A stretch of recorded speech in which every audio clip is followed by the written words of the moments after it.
Shio, hiano ik huoduhi. Hello, this is a beautiful day. I'm going to go up front and say this video is about worldview. I will talk about the color purple because it's important to grasp the worldview, and I want to start with colors. Disclaimer, I'm not really going to try to teach you about colors today because I have videos on my other channel which definitely give you all the words for colors that you're probably going to need at first, and maybe even more. But I want to talk about worldview. When I studied Spanish and a little bit of French and German, I learned very quickly that I got frustrated because most classes want to start with culture, and because English is part of that family grouping, it seemed to me a waste of time.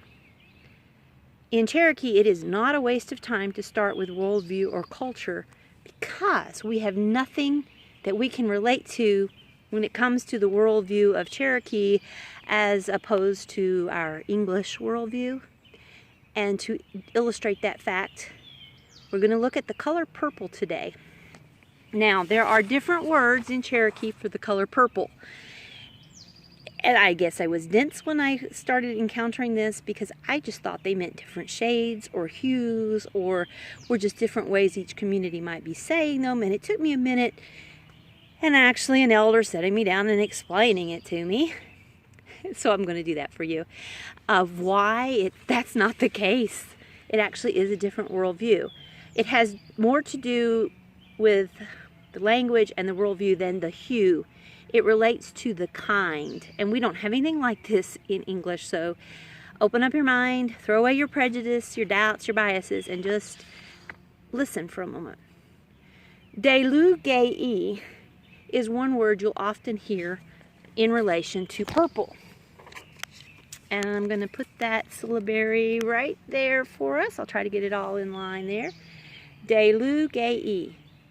Dialects is a word you'll hear for purple. And let me tell you why I'm showing you the flower. Dialects actually does relate to a blossom. Something new. It's not a hue. It actually is something to do with a blossom. You'll hear it. Let me see if I can get, and I apologize, my head looking around when my camera gets moved when I move my head around. You'll hear it with a thistle. And I'm going to try to avoid saying Cherokee words. I could tell you the word for thistle, but I'm not going to. You can get that off of some of my other videos. But it has to do with the blossom part of a flower. It is not the fruit. I should have got some berries. It is not the fruit like you would find with a nuna. I'm sorry, nuna is a potato. I don't need to introduce new words, but it's not the fruit. And I used this because, in this case, you will find out, and I'm going to do this between the eyes because I probably want to, it's not purple inside, but there are purple potatoes. So this is not what we're talking about in this case, but you notice there's purple there. That would be dialects. This is an ambiguous one that gets confusing, but because it's not a purple potato, it's not the other word. So I wanted to explain that. Should have had a berry. The Cherokee did not eat the purple topped mushrooms, and that's what this is a picture of that I have for my files. I don't have any of these mushrooms in my yard right now, so I can't show you that. But it is with the purple mushrooms. This is a fruit. That's a potato, the nuna. I'm going to give you that word now. That word for the fruit, and not the flower. The flower, remember, is this, which I'm using this for this as well, dialects, but the fruit, huetigei, huetigei, huetigei, huetigei is really how you should say it. You'll see that with things that are all the way through purple. And I'm not going to recommend this book because it has a few mistakes in it. It's excellent for a beginner starting into the Cherokee language, into modern things, but it's got a few mistakes in it. But it's talking about something that's purple all over, kind of like my cabbage. Try not to say the words. And my potatoes. Now, I would say, and this is where you get the worldview thing, I would say this, because it's something that's permanent, both of those are hu-wei-tsa-ge-i. Notice I'm not going to give you the descriptors for bright and dark. You can find that on my other channel.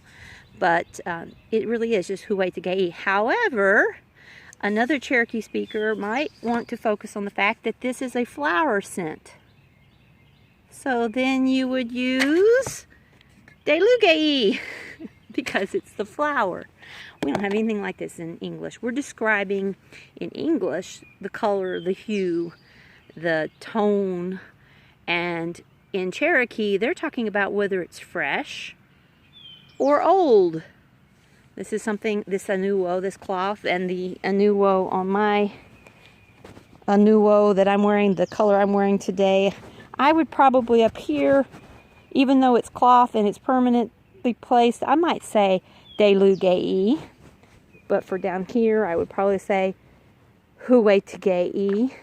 Let's see what I can find that I've got here right here in the yard. I need to mow, folks. I need to clean my yard, but it's been raining so much I haven't done any of that. Here's another flower. It's got white in it. And I'm not going to tell you the name of this either. This is an edible, actually. But this has some purples in it, so I would probably go with tsa-ne-la-ne-i on that one as well. And yes, I look down at my feet when I walk. I shouldn't do that, probably. But this anuo here has a color in it, and there's different colors of purple here.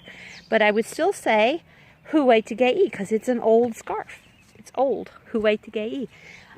This yarn, it's permanent. It's old. Hu-wei-tsa-ge-i. Now this is an ink or a paint. I would probably call that hu-wei-tsa-ge-i because it's permanent. Here's a marker. Hu-wei-tsa-ge-i. I'd stick with that. Hu-wei-tsa-ge-i. And this anuo here, hu-wei-tsa-ge-i, no matter what shade it is. Alright, let me recap this a little bit. In Cherokee, there's another word that's going to be added, and we're not going to go into that because it's in my other videos. But there's another word that's added to let you know whether it has a different shade or hue, if it's brighter or darker. But when you're using for words, you're going to need to understand that every color, every word for color in Cherokee doesn't mean a shade or hue. It's actually talking about what they believe was that actual color. For instance, the flower blossom, tsa-ne-la-ne-i, or something that was a fruit, maybe like this old Easter egg I found and tossed over here when I was cleaning because I was like, I'm going to use that for my video. Hu-wei-tsa-ge-i, hu-wei-tsa-ge-i. We might need to do some videos about some of these others with red. You know, that's the blood, and brown, that's the deer skin, and where all this stuff comes from. But right now, let's just get our minds around this concept of the purple. Tsa-ne-la-ne-i, hu-wei-tsa-ge-i. It's not the tone or the hue, it's the age. This has as its root, you can see that there's old in there.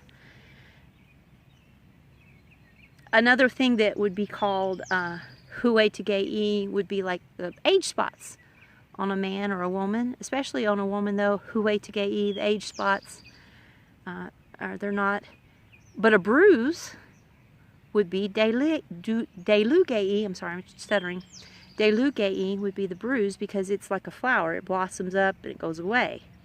But hu-wei-tsa-ge-i would be the permanent age spot. Different worldview. And if you think about it, it will actually help you later on if you can grasp what this is saying about colors. I have another example right in front of me here. Let me get it back up. Is these, sorry, I showed you my neighbor's trailer there, didn't I? This Japanese maple here.